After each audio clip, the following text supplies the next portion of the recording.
when we talk about things like ayahuasca, which is what we're going to talk about, you may have heard about it, you may have not. I'm not endorsing it. I'm not for it. I'm not for against it. I want to learn about it. You know, I want to explore it because I think it's something that a lot of people have heard about. Some people have never heard about it. I've never heard about it. I don't know anything about this. You kind of told me just the name of it. Yeah. And I still don't know anything. I haven't done any research. I don't know anything. And in some circles of people, like everyone knows about it. In some circles, you don't have a clue about it. Okay. So I'm going to read the definition of ayahuasca, and I'm actually going to spell it out because you're probably like, what is this? It's AYAHUASCA, and it's under medicinal, okay?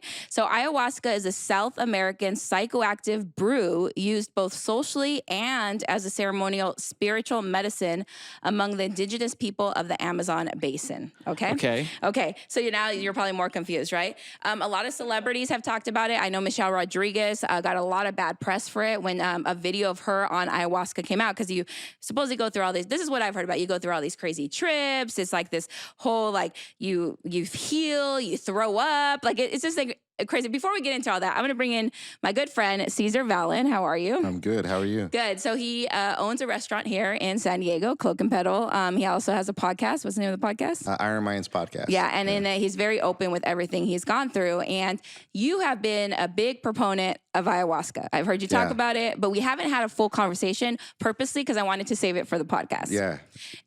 And so before we get into it, I wanted to go a little bit into your background. So because when I first heard about it, I'm like, oh, this is like a drug. No one should do it, blah, blah, blah. And which I'm not totally convinced that you shouldn't. However, I do hear a lot of people that have great experiences with it too. I also hear people that have horrible experiences with it. So Cesar, you, what would you call yourself? A recovering, or what do you call yourself? I don't want to label you. Not recovering.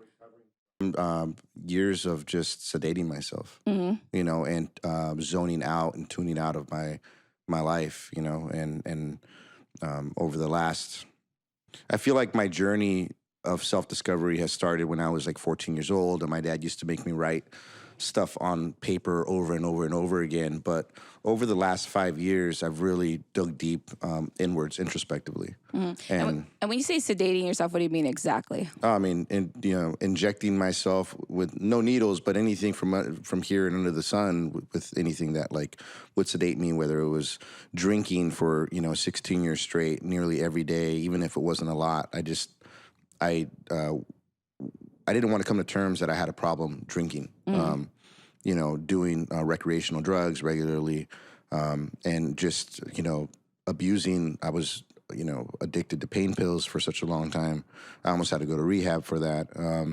And so, for me, I had this story that I wasn't addicted to anything because I didn't do a lot of everything. But if you combined it all, it was a really big problem.